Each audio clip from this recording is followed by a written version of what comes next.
당장 꺼져! 이 더러운 냄새 나는 거지, 영감아! 재벌 3세의 고함이 식당을 울렸습니다. 이복의 젊은이. 할아버지께서 천천히 숟가락을 내려놓으셨습니다. 자네 조부께서 피땀 흘려 세우신 그 가문을 자네가 지금 국밥 한 그릇 값에 팔아먹고 있는 걸세. 그 한마디에 거만하던 재벌 3세의 얼굴이 창백하게 굳어졌습니다. 도대체 이 낡은 점퍼 차림의 할아버지는 누구신 걸까요? 그리고 30분 전 이 식당에서는 무슨 일이 있었던 걸까요? 지금부터 여러분께 들려드릴 이야기는 한 그릇의 국밥이 재벌가의 오만을 무너뜨린 놀라운 실화입니다.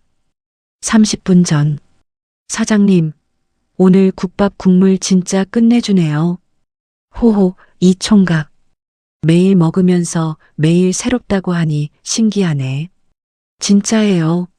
우리 회사 후배들한테 맨날 자랑한다니까요. 서울 외곽의 한 골목길, 신흥옥 국밥이라는 작은 식당 안은 점심시간의 활기로 가득했습니다. 30년을 한자리에서 지켜온 이 식당은 낡았지만 그 맛만큼은 타의 추종을 불허했습니다. 주인 여사장님은 63, 새벽 4시면 어김없이 일어나 사고를 우려내는 분이셨습니다. 할머니, 여기 특국밥 하나요.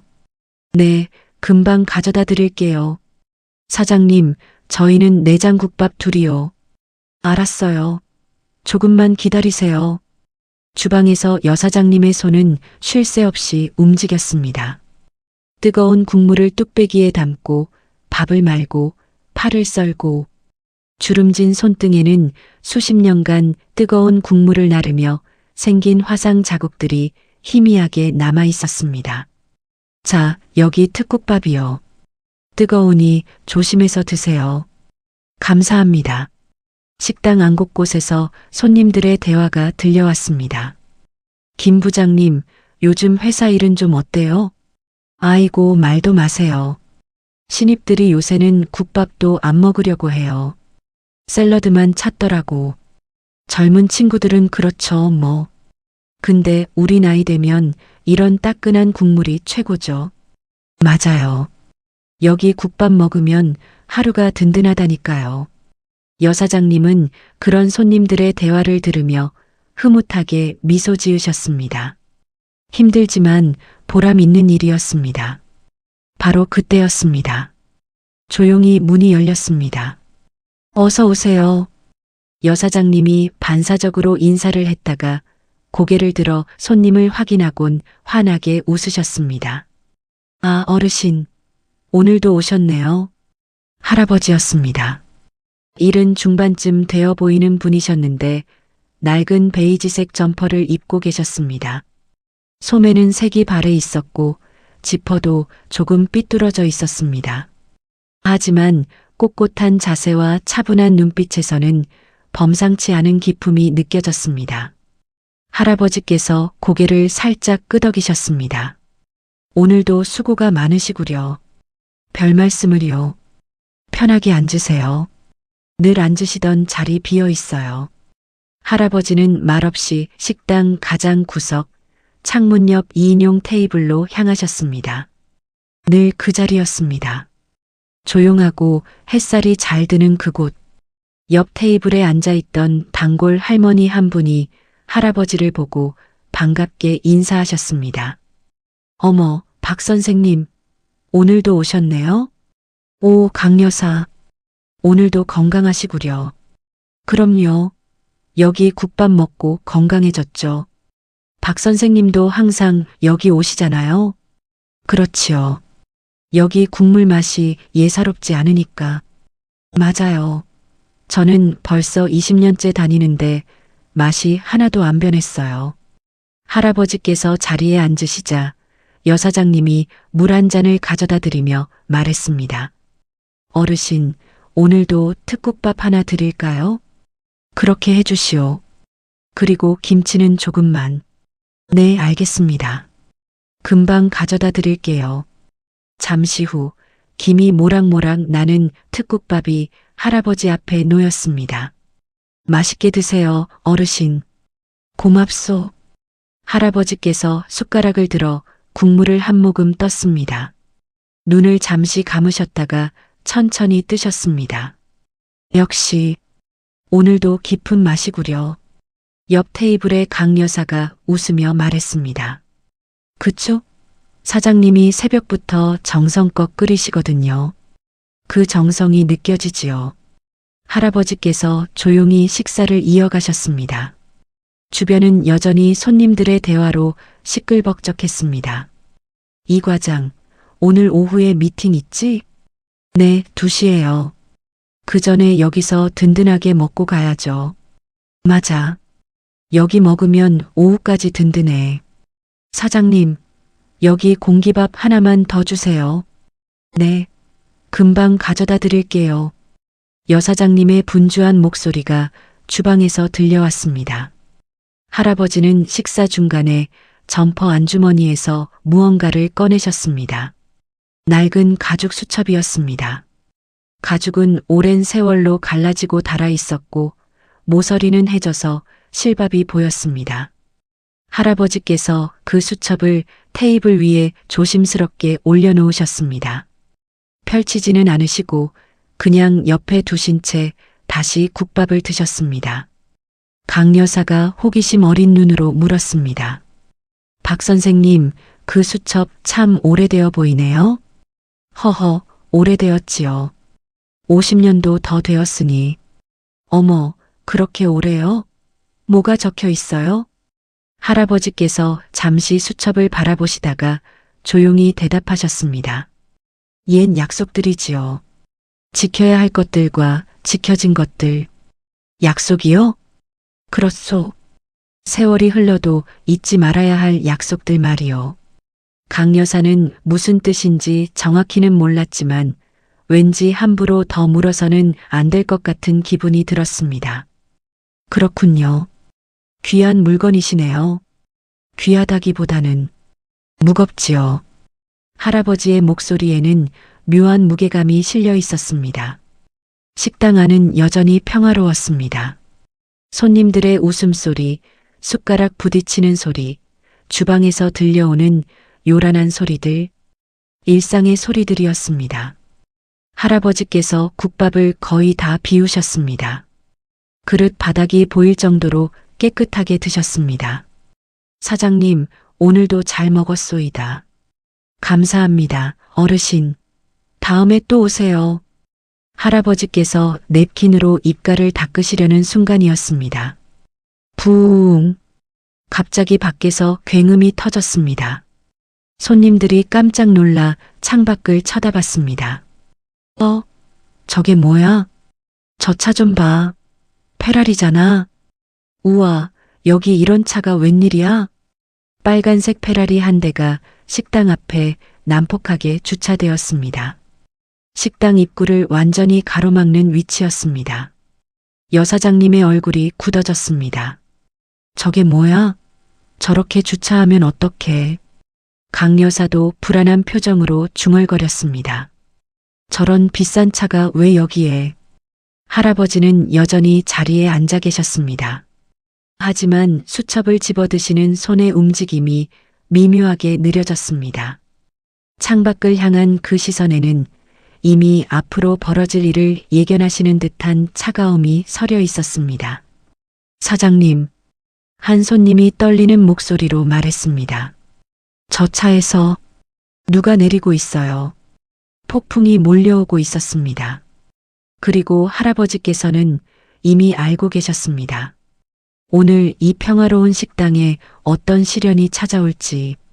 차 문이 거칠게 열렸습니다.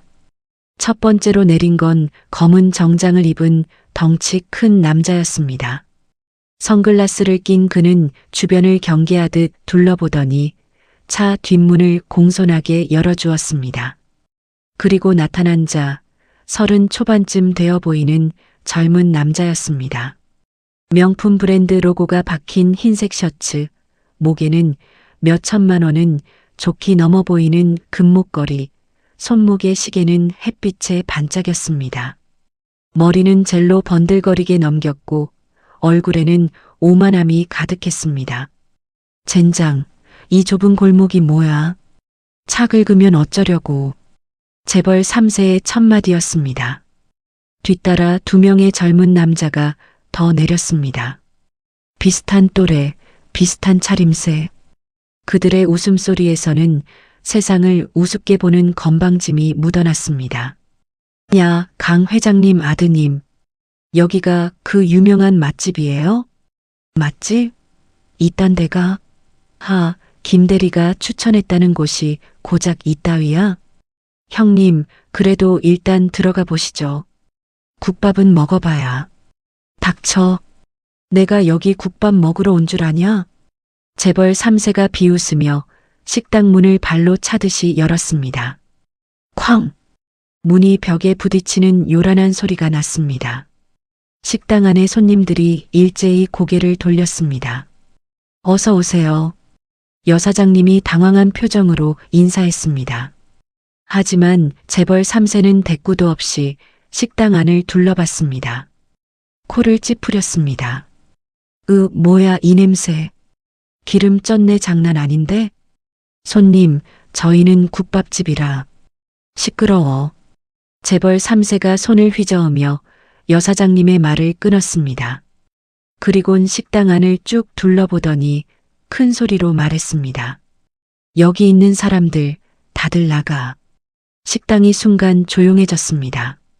손님들은 자기 귀를 의심했습니다. 예, 지금 뭐라고? 한 회사원이 어리둥절한 표정으로 물었습니다. 재벌 3세가 지갑을 꺼내더니 10,000원짜리 지폐 몇 장을 바닥에 던졌습니다. 못 들었어? 나가라고. 여기 밥값이면 되지. 다들 썩 꺼져. 아니, 이 사람이 지금 뭐라고? 재벌 3세의 눈빛이 날카로워졌습니다. 뒤에 있던 덩치 큰 남자가 슬금슬금 앞으로 나왔습니다. 그 모습에 손님들은 겁을 먹었습니다. 몇몇은 수군거리며 자리에서 일어났습니다. 아니, 밥 먹다 말고 왜 나가야 돼요? 한 여성 손님이 항의했습니다. 시끄러워. 여기 통째로 빌릴 거니까 나가라니까? 한국말 못 알아들어? 재벌 3세가 소리를 질렀습니다. 여사장님이 급히 앞으로 나섰습니다. 손님 안 됩니다. 저희는 그런 식으로 장사하는 곳이 얼마면 돼? 예. 이 식당 1시간 빌리는 거 얼마면 되냐고. 재벌 3세가 비웃으며 말했습니다. 여사장님은 단호하게 고개를 저었습니다. 손님, 저희는 그렇게 장사하지 않습니다. 여기 계신 손님들은 모두 소중한 분들이에요. 돈으로 내쫓을 수 없습니다. 이 아줌마가 지금 나한테 설교해? 재벌 3세가 코웃음을 쳤습니다. 그리곤 주머니에서 수표책을 꺼냈습니다. 100만 원이면 되겠네. 아니, 200? 아니면 300? 사사삭? 수표에 금액을 적는 소리가 식당에 울렸습니다. 손님들은 숨을 죽이고 지켜봤습니다. 대부분은 이미 겁을 먹고 자리에서 일어나 문 쪽으로 향했습니다. 사장님 죄송합니다. 다음에 다시 올게요. 손님들이 미안한 표정으로 하나둘 나가기 시작했습니다. 강 여사도 불안한 눈빛으로 자리에서 일어났습니다. 사장님, 저는 괜찮아요, 강 여사님. 조심히 가세요. 여사장님의 목소리는 떨리고 있었습니다. 순식간에 식당은 텅 비어갔습니다. 이제 남은 건 여사장님과 재벌 3세 일행 그리고 구석 자리의 할아버지뿐이었습니다. 할아버지는 여전히 자리에 앉아 계셨습니다. 표정에 변화도 없었습니다. 다만 수첩을 천천히 점퍼 안주머니에 넣으시며 조용히 지켜보고 계셨습니다. 재벌 3세가 수표를 여사장님의 앞치마 주머니에 쑤셔 넣었습니다. 자, 500만 원. 1시간이면 되지. 됐으니까 이제 메뉴판에 없는 거 가져와. 뭐 있어? 한우? 랍스터? 여기 국밥집이니까 그런 거 없겠네. 여사장님은 얼굴이 붉어졌습니다. 수치심과 분노가 뒤섞인 표정이었습니다. 손님, 이러시면 안 됩니다. 제발, 제발. 돈 받아놓고 뭔 소리야? 아줌마 장사가 이렇게 하는 거야. 돈 주면 받고 받았으면 시키는 대로 해. 재벌 3세가 테이블 하나를 손으로 탁 쳤습니다. 탁! 근데 이 테이블 너무 낡았는데? 더럽잖아. 받고? 저희는 30년째 쓰던. 30년? 역겹네. 야, 치워. 재벌 3세가 뒤에 있던 남자들에게 눈짓했습니다. 두 남자가 테이블을 거칠게 들어 올렸습니다. 그 위에 놓여있던 반찬 그릇들이 바닥에 떨어졌습니다. 쨍그랑, 와장창, 김치, 깍두기, 그릇들이 바닥에 쏟아졌습니다. 여사장님이 비명을 질렀습니다. 그 그릇들은 개업 때부터 쓰던 것들이었습니다. 하나하나가 추억이었습니다. 손님, 왜 이러세요? 제발 그만하세요. 여사장님의 목소리가 떨렸습니다. 눈가에 눈물이 맺혔습니다. 그만하라고? 내가 돈 냈잖아. 내 돈 받아놓고 왜 시비야? 재벌 3세가 냉소를 지었습니다. 돈으로 다 되는 게 아닙니다. 이 아줌마 진짜. 그럼 돈 안 되는 게 뭔데? 말해봐. 세상에 돈 안 되는 게 어딨어? 재벌 3세가 식당을 둘러보며 비웃었습니다. 이 낡아빠진 식당도, 저 낡은 간판도, 그리고 아줌마도 다 돈이면 되잖아. 안 그래? 그 말에 여사장님의 눈에서 눈물이 주르륵 흘러내렸습니다. 30년간 정성껏 지켜온 이 식당이, 손님들을 가족처럼 대했던 이 공간이 지금 한 젊은이의 오만함에 짓밟히고 있었습니다. 제발 나가주세요. 여사장님의 목소리는 간신히 나왔습니다. 나가라고? 재벌 3세의 표정이 일그러졌습니다. 돈 받아놓고 나가라고? 야, 진짜 장사를 이따위로 해? 그가 주머니에서 휴대폰을 꺼내 들었습니다. 좋아. SNS에 다 올려줄게. 이 식당이 얼마나 불친절한지. 돈 받아놓고 손님 내쫓는 곳이라고. 위생도 엉망이던데? 보건소에 신고도 해야겠네. 손님, 여사장님은 무너질 것 같았습니다. 다리가 후들거렸습니다. 바로 그때였습니다. 구석자리에서 조용한 목소리가 들려왔습니다. 이복의 젊은이, 할아버지였습니다. 재벌 3세가 고개를 돌렸습니다. 처음으로 할아버지의 존재를 인식한 순간이었습니다. 뭐야, 저 거지 영감은? 할아버지는 천천히 자리에서 일어나셨습니다. 그 순간 식당 안의 공기가 미묘하게 변했습니다. 폭풍의 눈이 움직이기 시작했습니다. 재벌 3세가 할아버지를 위아래로 훑어봤습니다. 색바랜 점퍼, 허름한 차림새. 그의 입꼬리가 올라갔습니다. 뭐야, 아직도 안 나간 거지가 있네. 할아버지는 대꾸하지 않으셨습니다. 다만 조용히 서 계셨습니다. 재벌 3세가 비웃으며 다가왔습니다. 야, 영감. 못 들었어? 여기 다 빌렸다고. 돈 냈다고. 귀 먹었나? 아니면 치매? 뒤에 있던 일행들이 키득거리며 웃었습니다. 강도련님, 저 영감님 진짜 눈치 없네요. 바로 그 순간이었습니다. 할아버지의 눈빛이 미묘하게 변했습니다. 강도련님이라는 호칭, 그 한마디가 할아버지의 귀에 꽂혔습니다. 재벌 3세가 휴대폰을 꺼내며 큰 소리로 말했습니다. 야, 김비서. 나 강민준이야. 지금 당장 우리 그룹 법무팀 연결해줘. 이 식당 영업정지 시킬 거야. 네, 강태양 그룹 법무팀 바로 연결하겠습니다. 휴대폰 너머로 들리는 비서의 목소리. 할아버지께서 조용히 눈을 감으셨다가 다시 뜨셨습니다. 강민준. 강태양 그룹. 할아버지의 입가에 씁쓸한 미소가 스쳤습니다. 재벌 3세, 아니 강민준이 한 걸음 더 다가왔습니다. 할아버지와의 거리가 1미터도 채 되지 않았습니다. 영감, 마지막으로 말한다. 당장 나가. 알았어? 할아버지께서 드디어 입을 여셨습니다. 자네에게 그럴 권리가 있나? 목소리는 낮고 차분했습니다. 하지만 그 안에는 묘한 힘이 있었습니다. 뭐? 권리?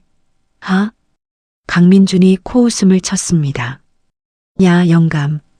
여기 내 돈이 들어갔다고. 내가 주인이야, 지금. 주인이 나가라는데 왜 말을 안 들어? 주인은 저분일세. 할아버지께서 여사장님을 가리키셨습니다. 자네가 아무리 돈을 냈어도 이 식당의 주인은 30년간 이 자리를 지켜온 저분이야. 돈으로 주인 행세를 할 수는 없는 법이지. 뭐, 이 영감이 지금 나한테 훈계질이야? 강민준의 얼굴이 붉어졌습니다. 여사장님이 급히 말했습니다. 어르신, 괜찮습니다. 그냥 나가세요. 제발. 사장님. 할아버지께서 여사장님을 향해 고개를 저으셨습니다. 30년 지켜온 자리를 이렇게 내어주면 안 되지요. 하지만 괜찮소이다. 할아버지의 목소리에는 확신이 담겨 있었습니다. 강민준이 이를 갈았습니다. 야, 이 더러운 거지 영감이. 내가 지금 착하게 말하는 거야. 그가 할아버지의 어깨를 밀었습니다. 쿵. 할아버지께서 뒤로 비틀거리셨습니다. 하지만 넘어지지는 않으셨습니다. 손님, 안 돼요. 여사장님이 비명을 질렀습니다. 강민준이 손가락으로 할아버지를 가리키며 소리쳤습니다. 영감님, 눈치 없어? 당장 나가. 안 나가면 경찰 불러서 강제로 끌어내겠어. 할아버지께서 천천히 자세를 바로 잡으셨습니다. 그리고 강민준을 똑바로 응시하셨습니다. 그 눈빛이 달라졌습니다. 지금까지의 온화함은 사라지고 차갑고 날카로운 무언가가 그 안에 서려 있었습니다. 강태양 그룹. 할아버지께서 조용히 말씀하셨습니다. 강민준이 눈을 깜빡였습니다. 뭐? 자네 집안 말일세. 강태양 그룹. 어떻게? 강민준의 표정이 미묘하게 변했습니다. 할아버지께서 한 걸음 앞으로 나아가셨습니다. 자네 조부께서 말일세. 강석주 회장. 그분을 내가 아네. 뭐라고? 강민준이 황당하다는 듯 웃었습니다. 우리 할아버지를 안다고? 하? 말도 안 되는 소리를. 우리 할아버지는 돌아가신 지 10년이 넘었어. 알고 있네. 10년 전 2014년 11월 3일. 그분의 장례식에도 내가 있었으니. 강민준의 얼굴에서 웃음이 사라졌습니다. 날짜까지 정확했습니다. 거짓말. 그냥 인터넷에서 찾아본 거잖아. 그날 비가 왔었지. 가을 비가. 그분의 관 위에 국화꽃이 놓여 있었고. 닥쳐. 강민준이 소리를 질렀습니다. 하지만 그의 목소리는 떨리고 있었습니다. 할아버지께서 계속 말씀하셨습니다. 그분이 돌아가시기 일주일 전 병상에서 마지막으로 하신 말씀을 내가 기억하네. 내 손자들이 사람의 도리를 잃지 않고 살았으면 좋겠다고 하셨지. 어떻게? 그걸. 강민준의 얼굴이 창백해졌습니다. 그 말은 가족들만 아는 이야기였습니다. 할아버지가 임종 직전에 남긴 유언. 일행 중 한 명이 속삭였습니다. 형님, 저 영감 진짜 회장님을 아는 것 같은데요? 말도 안 돼. 강민준이 중얼거렸습니다. 할아버지께서 씁쓸하게 웃으셨습니다. 믿지 않는다면 할 수 없지. 하지만 한 가지는 확실히 말해두겠네. 할아버지의 목소리가 더욱 낮아졌습니다. 자네 조부께서 피땀 흘려 세우신 그 가문을 자네가 지금 국밥 한 그릇 값에 팔아먹고 있다는 걸. 뭐라고? 강민준의 얼굴이 붉어졌다가 다시 창백해졌습니다. 국밥 한 그릇 값이라고? 내가 지금 이 영감이. 그렇네. 할아버지의 목소리는 더욱 차가워졌습니다. 자네 조부께서는 맨손으로 시작하셨지. 1960년대 전쟁의 폐허 속에서 한 푼 두 푼 모아가며 새벽부터 밤늦게까지 일하시며 가문을 세우셨네. 당신이 어떻게 그걸? 내가 옆에서 봤으니까. 할아버지께서 단호하게 말씀하셨습니다. 그분과 함께 건설 현장에서 땀 흘렸고 함께 밤을 새워 설계도를 그렸지. 그분이 평생 지키려 했던 건 돈이 아니었어. 사람에 대한 예의였고 땀의 가치였고 약자에 대한 배려였지. 닥쳐. 당신이 우리 할아버지에 대해 뭘 알아? 많이 알고 있네. 할아버지께서 조용히 말씀하셨습니다. 그분이 입버릇처럼 하시던 말도 기억하네. 돈은 사람을 위해 있는 것이지 사람이 돈을 위해 있는 게 아니다. 그렇게 말씀하셨지. 강민준의 입술이 파르르 떨렸습니다. 그 말은 할아버지가 정말로 자주 하시던 말이었습니다. 그분이 가장 싫어하셨던 게 무엇인지도 알고 있지. 바로 자네 같은 것들일세. 뭐라고? 돈으로 사람을 함부로 대하고 약자를 짓밟으며 자기가 세상의 주인인 양행세하는 자들 말일세. 이 미친 영감이. 강민준이 소리를 지르며 할아버지에게 달려들었습니다. 내가 뭘 잘못했는데? 돈 냈잖아. 돈 냈다고. 그 돈이 자네 돈인가? 할아버지의 한마디에 강민준이 멈칫했습니다. 자네가 흘린 땀 한 방울로 번 돈인가? 자네가 밤새워 고민하며 만든 가치인가? 그게 아니지. 자네 조부와 아버지가 쌓아놓은 걸 그저 쓰고 있을 뿐이야. 그것도 이렇게 천박하게. 천박하다고? 강민준이 이를 갈았습니다. 천박한 건 당신이잖아. 이 거지 같은 옷 입고 이런 후진 국밥집에서 밥이나 처먹는 영감이. 할아버지께서 씁쓸하게 웃으셨습니다. 그래, 내 옷차림이 천박해 보이겠지. 하지만 자네가 입은 그 명품 셔츠보다 내 이 낡은 점퍼가 더 값어치 있다는 걸 자네는 모를 게야. 헛소리가 아닐세. 이 옷은 내가 50년 전 첫 월급으로 산 것이네. 그때의 기쁨과 보람이 아직도 이 옷에 배어 있지. 자네 옷에는 뭐가 배어 있나? 오만함? 허세? 강민준이 숨을 헐떡였습니다. 분노로 온몸이 떨렸습니다. 이 영감 당장 끌어내. 그가 뒤에 있던 덩치 큰 남자에게 소리쳤습니다. 저 영감 당장 밖으로 던져버려. 덩치 큰 남자가 할아버지에게 다가왔습니다. 여사장님이 소리쳤습니다. 안 돼요. 어르신을 왜 이래요? 하지만 남자는 할아버지의 팔을 잡으려 했습니다. 그 순간이었습니다. 할아버지께서 점퍼 안주머니에서 낡은 가죽 수첩을 꺼내셨습니다. 그리고 조용히 말씀하셨습니다. 이걸 보게나. 강민준이 수첩을 보더니 비웃었습니다. 뭐야, 그 낡아 빠진 수첩? 그게 뭔데? 자네 조부와 내가 함께 찍은 사진이 여기 있네. 사진? 강민준이 미친 듯이 웃었습니다. 지금 거짓말로 나를 속이려고?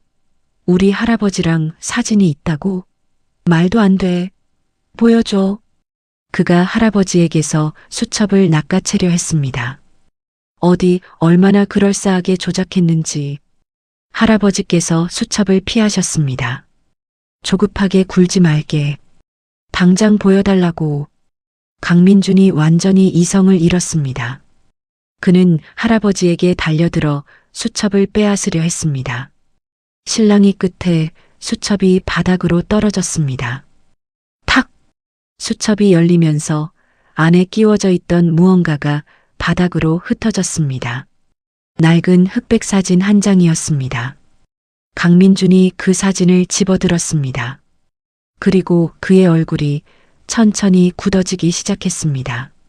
사진 속에는 2명의 젊은 남자가 있었습니다. 한 명은 30 초반쯤 되어 보이는 청년.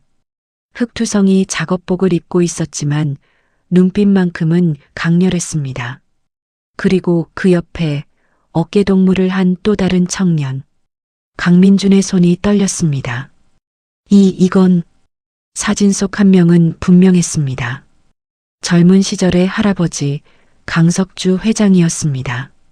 그렇다면 옆에 남자는 강민준이 고개를 들어 할아버지를 쳐다봤습니다. 낡은 점퍼를 입은 노인, 그리고 사진 속 청년. 50년이라는 세월이 흘렀지만 그 눈빛만큼은 똑같았습니다.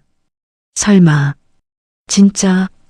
강민준의 입에서 헛소리가 흘러나왔습니다. 할아버지께서 조용히 말씀하셨습니다. 1967년 여름이었지.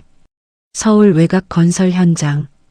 그때 자네 조부는 한창 사업을 시작하실 때였네. 그날도 무척 더웠어. 40도가 넘는 폭염이었지. 현장 인부들이 하나둘 쓰러지고 있었네. 할아버지의 목소리에는 회상이 묻어났습니다. 강민준은 사진을 쥔 채 말없이 들었습니다. 자네 조부는 달랐네. 사장이면서도 인부들과 함께 삽을 들고 땅을 팠지. 내가 먼저 보여줘야 한다고 하시면서 할아버지께서 잠시 눈을 감으셨습니다. 그날 오후였네. 공사 현장의 철골이 무너지기 시작했어. 위험했지. 그 밑에 자네 조부가 계셨네. 할아버지가. 강민준이 중얼거렸습니다. 내가 뛰어들었지. 그분을 밀쳐내고 대신 내가 철골에 깔렸네.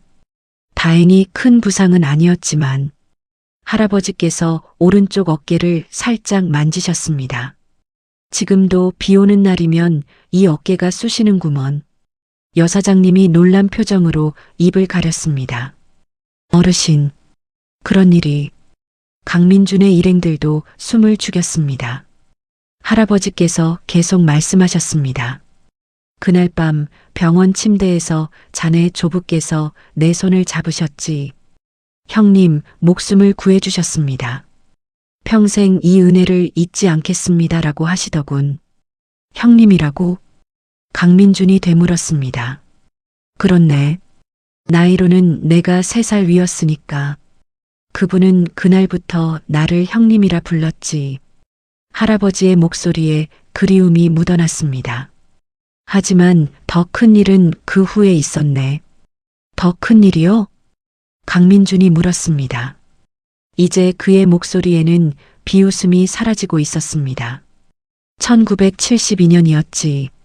자네 조부의 회사가 부도 직전까지 갔었네. 거래처가 거래를 끊고 은행에서는 대출을 회수하려 했지. 할아버지께서 천천히 말씀하셨습니다. 그때 내가 가진 전 재산을 꺼냈네.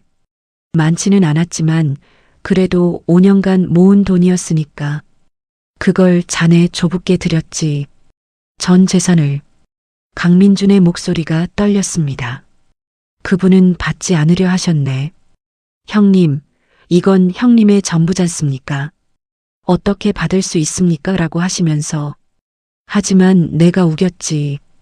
할아버지께서 씁쓸하게 웃으셨습니다. 자네는 이 돈으로 다시 일어설 수 있네. 하지만 나는 이 돈 없어도 살 수 있어. 자네가 성공하는 게 나에게는 더 큰 보람일세라고 말했지. 여사장님의 눈가에 눈물이 고였습니다. 그래서 그분이 살아나셨네.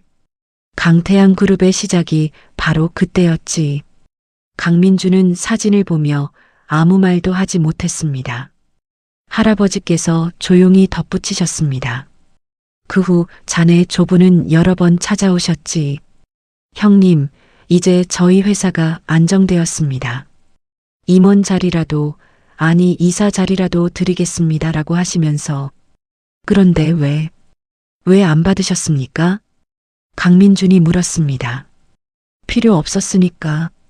할아버지의 대답은 간단했습니다. 나는 돈을 원한 게 아니었네.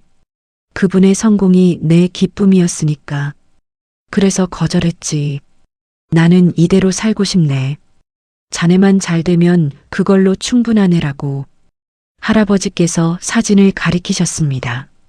그래서 이 사진 한 장만 받았네. 그리고 약속을 하나 했지. 약속이요? 그렇네. 자네가 만약 변한다면 내가 다시 나타나겠네. 자네가 돈의 노예가 되거나 사람의 도리를 잃는다면 그때는 내가 멈춰 세우겠네라고. 할아버지의 목소리가 낮아졌습니다. 그분은 고개를 끄덕이셨지. 형님, 그런 일은 없을 겁니다. 저는 평생 형님의 가르침을 잊지 않겠습니다라고 하셨네. 강민준의 입술이 바르르 떨렸습니다. 할아버지께서 강민준을 똑바로 쳐다보셨습니다. 그분은 약속을 지키셨네. 돌아가실 때까지 단 한 번도 사람의 도리를 잃지 않으셨지. 그래서 나는 나타나지 않았네. 하지만 오늘 할아버지의 눈빛이 차갑게 변했습니다. 자네를 보니 내가 나타나야 할 때가 온 것 같구먼. 자네 조부의 손자가 이렇게 망가져 있으니 말일세. 강민준의 얼굴이 하얗게 질렸습니다. 일행 중 한 명이 조심스럽게 말했습니다. 형님, 저 사진 진짜인 것 같은데요. 닥쳐. 강민준이 소리쳤습니다. 하지만 그의 손은 계속 떨리고 있었습니다. 사진을 보면 볼수록 확신이 들었습니다. 이건 조작이 아니었습니다. 저 시대의 흑백 사진, 낡아서 구겨진 모서리, 뒷면에 희미하게 적힌 날짜. 1967년 7월 15일. 석주야, 우리 약속 잊지 말게. 형 올림. 강민준이 뒷면의 글씨를 보는 순간 온몸에 소름이 돋았습니다. 그 필체, 할아버지 방에서 봤던 오래된 편지들의 필체와 똑같았습니다. 이게 진짜란 말인가? 강민준이 중얼거렸습니다. 바로 그때였습니다. 강민준의 표정이 갑자기 일그러졌습니다. 분노와 수치심, 그리고 부정하고 싶은 마음이 뒤섞였습니다. 아니야. 이건 그냥 옛날 사진일 뿐이야. 할아버지가 누구랑 찍었는지 어떻게 알아? 그가 사진을 움켜쥐었습니다. 이딴 거로 나를 속이려고 사진을 조작한 거겠지. 조작이라. 할아버지께서 한숨을 쉬셨습니다. 자네 정말 그렇게 믿고 싶은가? 당연하지. 이게 진짜일 리가 없어. 당신 같은 거지가 우리 할아버지를 알았을 리가. 강민준이 사진을 찢으려고 손에 힘을 주었습니다. 직. 사진이 조금 찢어지기 시작했습니다. 안 돼요. 여사장님이 소리쳤습니다. 바로 그 순간이었습니다. 할아버지의 눈빛이 서늘하게, 아주 서늘하게 변했습니다. 그 눈빛에는 지금까지 보여주지 않았던 무언가가 담겨 있었습니다. 위험, 권위, 그리고 분노, 젊은이.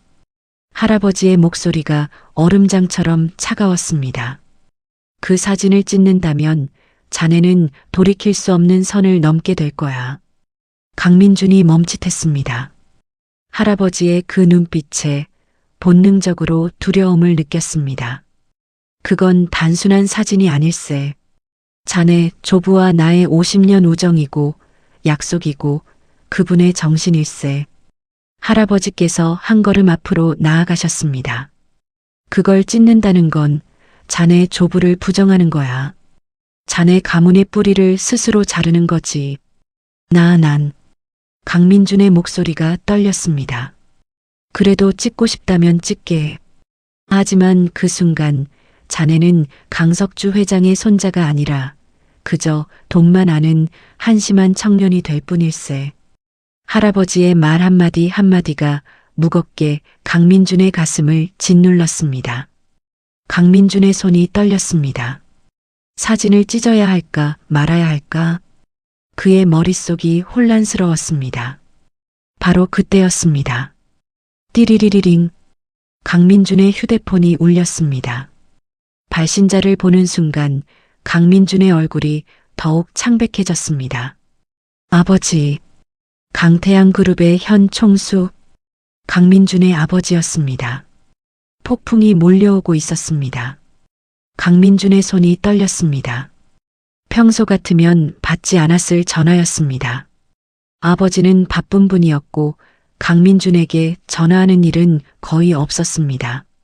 하지만 지금 이 타이밍에 전화가 오다니 불길한 예감이 들었습니다.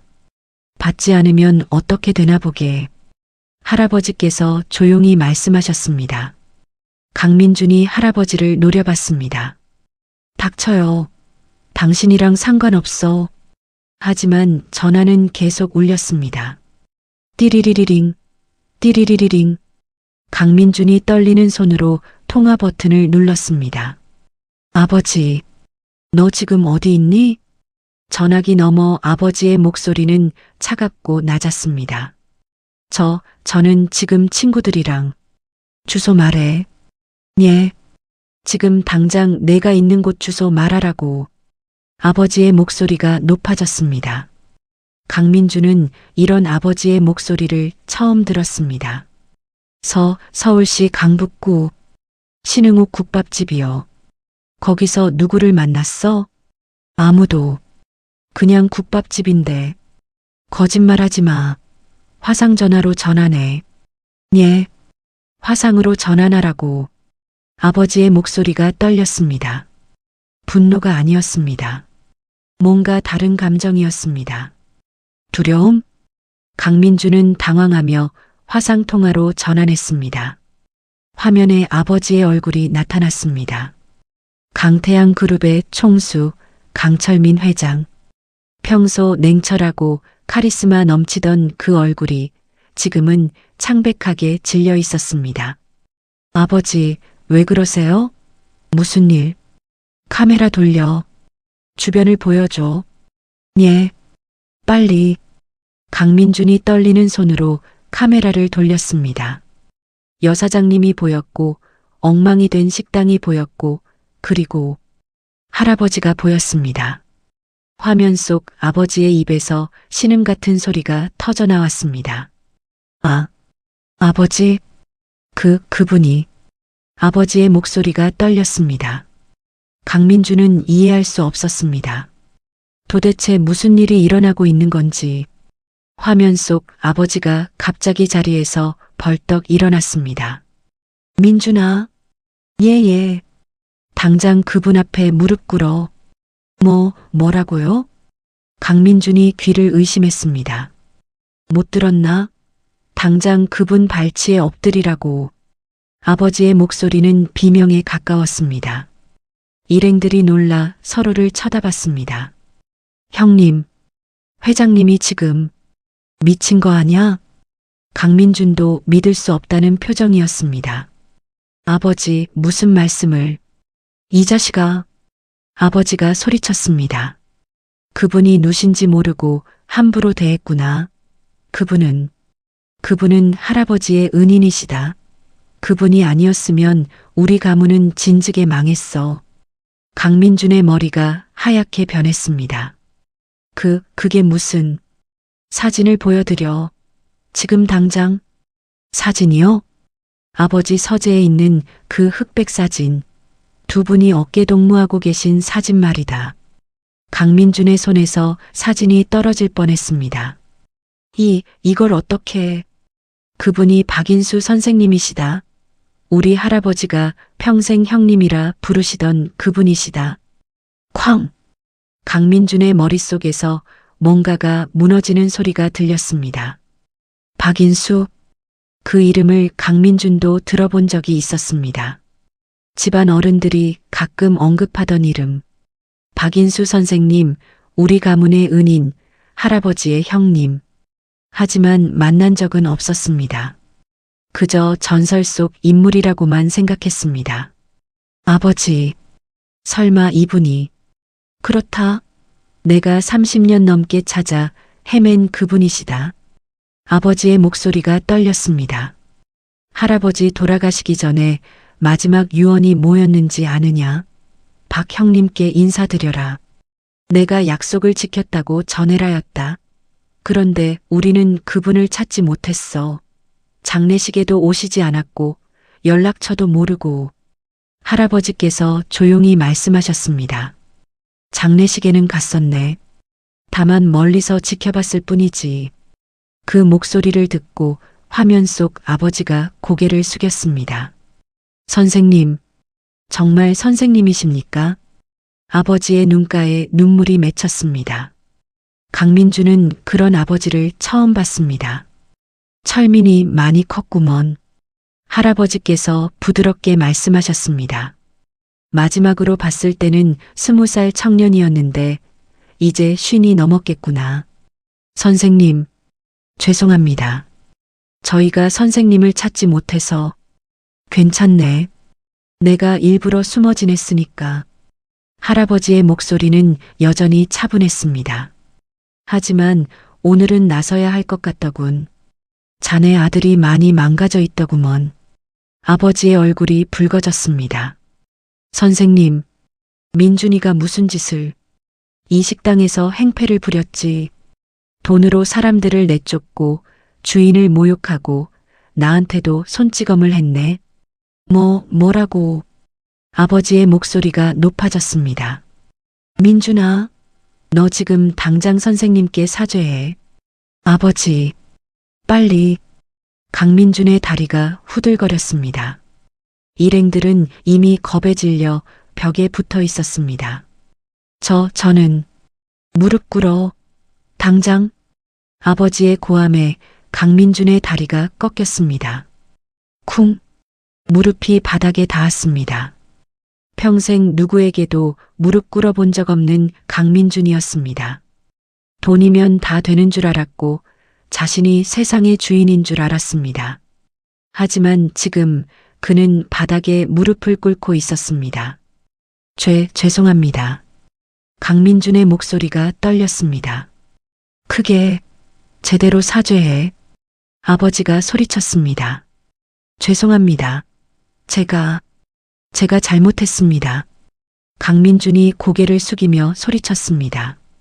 여사장님이 놀란 눈으로 지켜봤습니다. 조금 전까지 저렇게 거만하던 젊은이가 지금은 무릎 꿇고 벌벌 떨고 있었습니다. 할아버지께서 천천히 다가가셨습니다. 그리고 바닥에 떨어진 사진을 집어드셨습니다. 사진의 한쪽 모서리가 조금 찢어져 있었습니다. 이 사진을 찢으려 했구나. 할아버지의 목소리는 조용했지만 무거웠습니다. 죄송합니다. 제가 미쳤었습니다. 미쳤다고 해서 용서받을 수 있는 건 아닐세. 할아버지께서 사진을 수첩에 조심스럽게 넣으셨습니다. 화면 속 아버지가 말했습니다. 선생님, 정말 죄송합니다. 제가 자식 교육을 제대로 못했습니다. 철민이. 할아버지께서 화면을 보며 말씀하셨습니다. 자네 아버지께서 돌아가시기 전에 내게 하신 부탁이 있었네. 내 자식들과 손주들을 잘 지켜봐 달라고 하셨지. 그래서 지금까지 멀리서 지켜봤네. 자네는 잘하고 있더군. 아버지의 가르침을 잊지 않고 있었어. 감사합니다. 하지만 이 젊은이는. 할아버지께서 강민준을 내려다보셨습니다. 완전히 길을 잃었더구먼. 강민준은 고개를 들 수 없었습니다. 선생님, 제가 다시 교육시키겠습니다. 아버지가 말했습니다. 당장 귀국 조치하겠습니다. 해외 유학? 그만두게 하겠습니다. 당분간 회사 말단에서 일하게 하겠습니다. 아버지. 강민준이 고개를 들었습니다. 닥쳐. 내가 뭘 잘못했는지도 모르면서. 아버지의 호통에 강민준이 다시 고개를 숙였습니다. 할아버지께서 한숨을 쉬셨습니다. 철민이, 벌을 주는 것도 중요하지만 더 중요한 건 깨닫게 하는 거야. 선생님, 이 젊은이에게 필요한 건 벌이 아니라 사람의 가치를 배우는 시간일세. 할아버지께서 강민준을 보셨습니다. 일어나게. 예. 일어나라고 했네. 강민준이 떨리는 다리로 일어났습니다. 할아버지께서 바닥에 떨어진 500만 원짜리 수표를 가리키셨습니다. 저걸 주어서 저 사장님께 직접 돌려드리게. 예. 강민준이 무릎을 굽혀 수표를 주었습니다. 그리고 떨리는 손으로 여 사장님께 다가갔습니다. 사 사장님, 죄송합니다. 제가 정말 잘못했습니다. 여 사장님은 복잡한 표정으로 수표를 받았습니다. 그리고 제대로 사과하게 무엇을 잘못했는지 말하면서 할아버지의 지시에 강민준이 고개를 숙였습니다. 사장님, 제가 돈으로 사람을 무시했습니다. 이 식당을 사장님의 30년 노력을 깔보았습니다. 손님들을 내쫓았고, 기물을 파손했고, 사장님을 모욕했습니다. 강민준의 목소리가 점점 작아졌습니다. 정말 죄송합니다. 여 사장님의 눈에 눈물이 맺혔습니다. 분노의 눈물이 아니라 복잡한 감정의 눈물이었습니다. 괜찮습니다. 이제 그만 가보세요. 할아버지께서 고개를 끄덕이셨습니다. 사장님, 너그러우시구려. 그리고 화면 속 아버지를 보셨습니다. 철민이 오랜만이었네. 건강하게. 선생님, 다시 한번 뵐 수 있을까요? 인연이 되면 보겠지. 할아버지께서 미소 지으셨습니다. 자네 아버지께 약속했네. 자네 가문을 지켜보겠다고. 그 약속은 아직 유효하네. 감사합니다. 정말 감사합니다. 아버지가 고개를 깊이 숙였습니다. 전화가 끊어졌습니다. 식당 안이 고요해졌습니다. 강민준과 그 일행들은 아무 말도 하지 못한 채 고개를 숙이고 서 있었습니다. 할아버지께서 수첩을 다시 점퍼 안주머니에 넣으시며 작게 혀를 찼습니다. 즉, 그 짧은 소리에 강민준의 어깨가 움츠러들었습니다. 할아버지께서 여 사장님을 보셨습니다. 사장님, 소란을 피워 죄송하오. 아니에요, 어르신. 오히려 제가 파손된 것들은 저 젊은이가 배상할 겁니다. 할아버지께서 강민준을 보셨습니다. 그렇지? 예. 당연히 배상하겠습니다. 강민준이 급히 대답했습니다. 할아버지께서 고개를 끄덕이셨습니다. 무너진 금수저. 하지만 어쩌면 이것이 그가 다시 일어서는 시작일지도 모를 일이었습니다. 식당 안은 여전히 정적에 쌓여 있었습니다. 강민준과 일행들은 고개를 들지 못한 채 서 있었고, 여 사장님은 복잡한 표정으로 엉망이 된 식당을 바라보고 계셨습니다. 할아버지께서 바닥을 가리키셨습니다. 이복의 젊은이. 예. 강민준이 화들짝 놀라며 대답했습니다. 저 돈들 보이나? 할아버지께서 바닥에 흩어진 10,000원짜리 지폐들을 가리키셨습니다. 아까 강민준이 손님들을 내쫓으며 던진 돈들이었습니다. 예, 보입니다. 직접 줄게. 예, 자네가 던진 돈일세. 자네가 직접 주어야지. 할아버지의 목소리는 차분했지만 거역할 수 없는 무게가 있었습니다. 강민준이 허리를 굽혔습니다. 그리고 하나하나 바닥에 떨어진 지폐들을 주었습니다. 테이블 밑에 있는 것, 의자 다리 옆에 있는 것, 구석진 곳에 있는 것, 명품 구두를 신은 발이 더러운 바닥을 밟았습니다. 비싼 셔츠를 입은 몸이 바닥에 닿을 듯 말 듯 허리를 굽혔습니다. 평생 이런 자세를 해본 적 없는 강민준이었습니다. 다 주었습니다. 강민준이 땀을 흘리며 말했습니다. 그 돈을 여기 사장님께 드리게. 사과와 함께. 예. 강민준이 여 사장님 앞으로 다가갔습니다. 사장님, 정말 죄송합니다. 제가 너무 큰 잘못을 저질렀습니다. 강민준이 고개를 깊이 숙였습니다. 이 돈으로 파손된 그릇들을 다시 사시고 부족하면 더 드리겠습니다. 제가 한 행동은 정말 용서받을 수 없는 일이었습니다. 여사장님은 잠시 말이 없었습니다. 그리곤 조용히 말했습니다. 손님, 아니, 젊은 양반. 예. 이 그릇들은요, 30년 전 제가 이 가게를 시작할 때부터 쓰던 것들이에요. 돈으로는 살 수 없는 추억이 담긴 것들이죠. 강민준의 얼굴이 더욱 창백해졌습니다. 하지만 여사장님이 강민준을 똑바로 쳐다봤습니다. 오늘 젊은 양반이 깨달은 게 있다면 그걸로 됐어요. 사람은 누구나 실수를 하니까요. 중요한 건 그 실수에서 뭘 배우느냐죠. 이 돈은 받을 수 없어요. 대신 앞으로 어디를 가든 사람을 함부로 대하지 마세요. 그게 진짜 사과예요. 여사장님의 말에 강민준의 눈가가 붉어졌습니다. 할아버지께서 고개를 끄덕이셨습니다. 사장님, 훌륭하시구려. 그리고 강민준을 보셨습니다. 들었나, 젊은이? 예. 감사합니다, 사장님. 평생 잊지 않겠습니다. 강민준이 깊이 고개를 숙였습니다. 할아버지께서 강민준에게 다가가셨습니다. 이보게. 예, 선생님. 오늘 자네에게 한 가지 물어보겠네. 할아버지의 눈빛이 강민준을 똑바로 바라봤습니다. 자네는 돈을 가졌나 아니면 돈이 자네를 가졌나? 예. 강민준이 어리둥절한 표정을 지었습니다. 돈이 주인 노릇을 하면 사람은 노예가 되는 법일세. 할아버지께서 천천히 말씀하셨습니다. 자네는 오늘 돈으로 모든 걸 할 수 있다고 생각했지.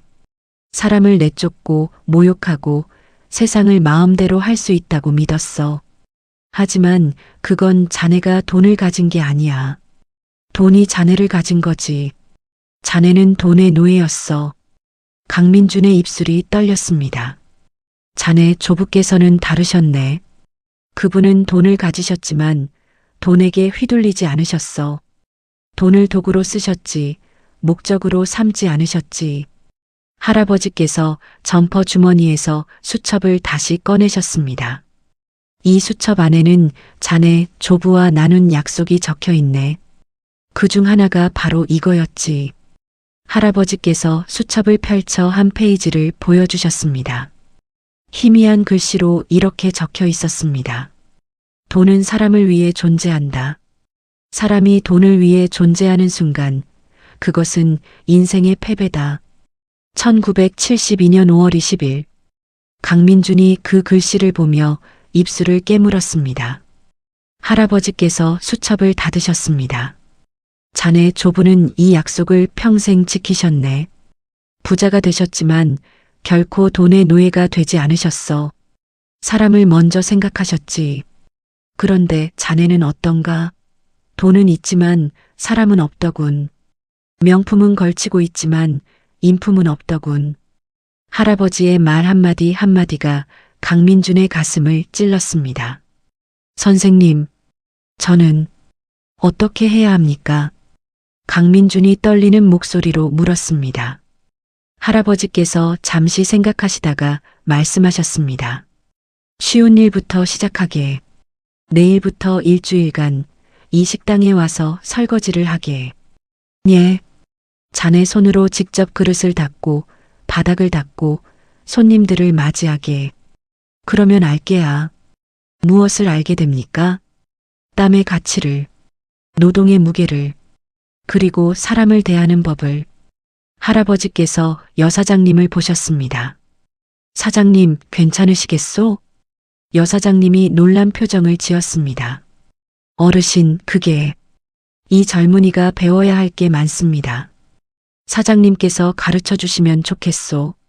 여사장님은 잠시 강민준을 바라보다가 고개를 끄덕였습니다. 알겠습니다. 내일부터 오세요, 젊은 양반. 새벽 5시까지요. 새벽 5시요? 강민준이 놀랐습니다. 평생 그 시간에 일어나 본 적이 없었습니다. 그래요.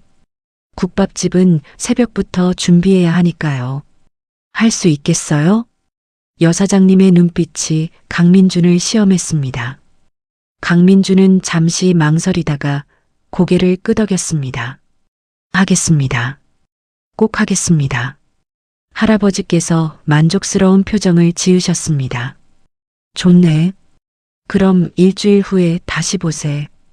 그때 자네가 얼마나 변했는지 보겠네. 예. 선생님.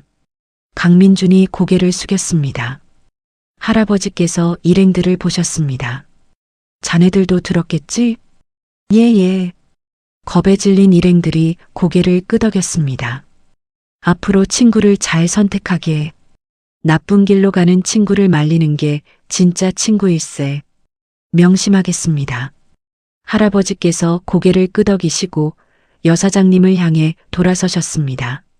사장님. 예, 어르신. 오늘 국밥 잘 먹었소이다. 할아버지께서 미소를 지으시며 말씀하셨습니다. 변함없는 맛이더군요. 30년이 지나도 변하지 않는 그 정성이 느껴졌습니다. 여사장님의 눈에 눈물이 고였습니다. 어르신, 감사합니다. 정말 감사합니다. 앞으로도 이 맛을 지켜주시오. 이런 곳이 있어야 세상이 따뜻해지니까. 예, 꼭 그렇게 하겠습니다. 할아버지께서 계산대로 가셨습니다. 국밥값 계산하겠소? 아닙니다. 어르신, 오늘은 제가. 안 되지요. 할아버지께서 고개를 저으셨습니다. 사장님의 땀으로 만든 음식을 공짜로 먹으면 안 됩니다. 그건 사장님을 무시하는 거예요. 할아버지께서 낡은 지갑에서 10,000원짜리 한 장을 꺼내셨습니다. 여기 있소. 여사장님은 떨리는 손으로 돈을 받았습니다. 그리고 잔돈을 드리려 했지만 할아버지께서 손을 저으셨습니다. 잔돈은 됐소. 오늘 제가 폐를 많이 끼쳤으니. 어르신. 할아버지께서 문을 향해 걸어가셨습니다. 강민준이 급히 말했습니다. 선생님, 연락처를 알 수 있을까요? 할아버지께서 멈춰서서 뒤를 돌아보셨습니다. 필요 없네. 예. 자네가 진짜 변한다면 우리는 다시 만나게 될 거야. 인연이란 그런 거니까. 할아버지께서 미소 지으셨습니다.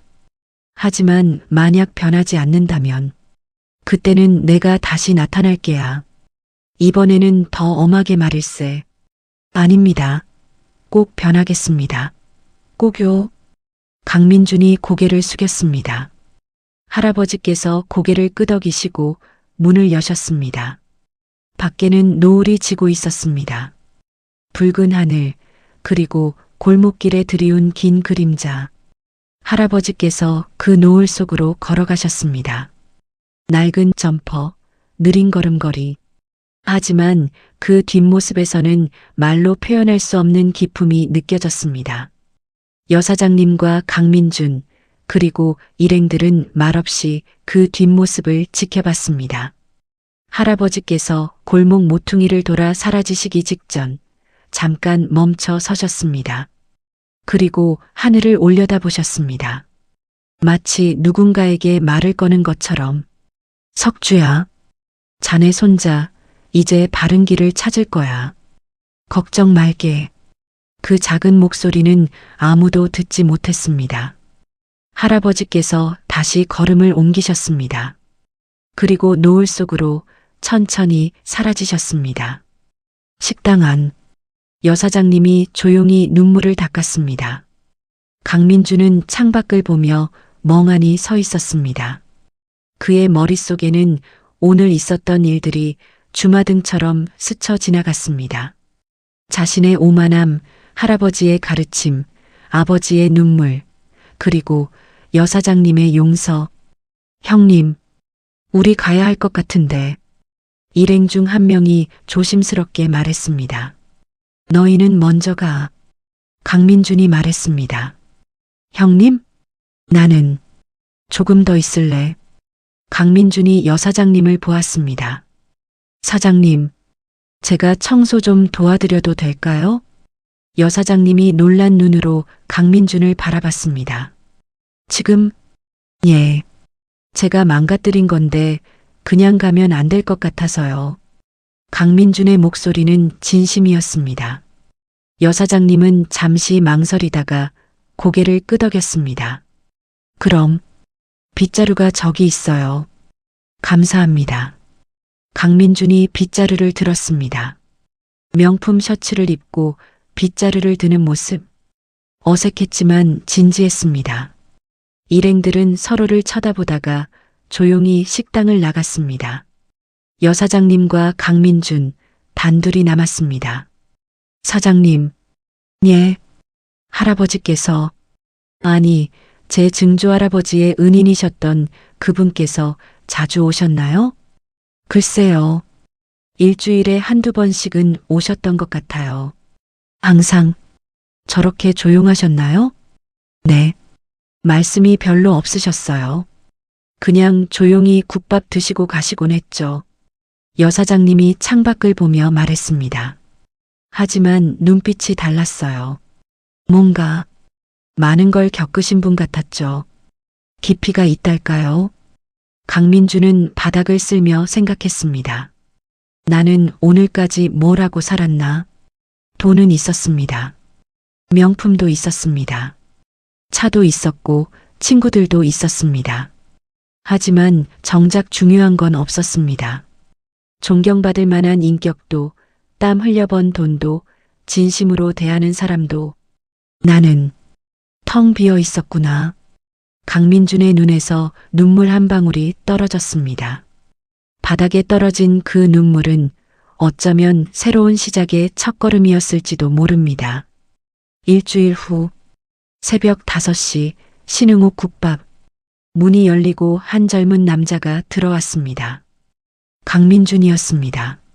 명품 옷 대신 평범한 청바지와 티셔츠를 입고 있었습니다. 사장님 맞습니다. 어머, 정말 오셨네요? 여사장님이 놀란 표정을 지었습니다. 약속했잖아요. 일주일간 일하겠다고. 그래도 진짜 올 줄은. 오늘부터 잘 가르쳐 주세요. 강민준이 고개를 숙였습니다. 여사장님은 미소를 지었습니다. 그럼 먼저 손 씻고 앞치마 두르세요. 오늘부터 설거지부터 배워야죠. 알겠습니다. 그렇게 강민준의 새로운 일주일이 시작되었습니다. 그리고 어디선가 이 모습을 지켜보시는 분이 있었습니다. 식당 건너편 골목 모퉁이. 낡은 점퍼를 입은 할아버지께서 조용히 미소 지으셨습니다. 잘하고 있구먼. 석주야, 자네 손자 잘 변하고 있네. 할아버지께서 수첩을 꺼내 한 줄을 적으셨습니다. 2024년 12월 23일. 강민준, 첫걸음을 내딛다. 앞으로가 기대되는구먼. 수첩을 닫으시고 할아버지께서 다시 골목 속으로 사라지셨습니다. 세상에는 이런 분들이 계십니다. 화려하지 않지만 묵직한 분들. 돈은 없지만 인격이 넘치는 분들. 드러나지 않지만 세상을 지탱하는 분들. 그리고 오늘 우리는 그런 분을 만났습니다. 한 그릇의 국밥이 한 재벌가의 오만을 무너뜨렸고 한 노인의 가르침이 한 젊은이의 인생을 바꿨습니다. 우리는 오늘 무엇을 가지고 있습니까? 돈을 가지고 있습니까? 아니면 인격을 가지고 있습니까? 돈을 가진 사람입니까? 아니면 돈에게 가져진 사람입니까? 그 답은 여러분의 하루하루 속에 있습니다. 끝까지 시청해 주셔서 감사합니다.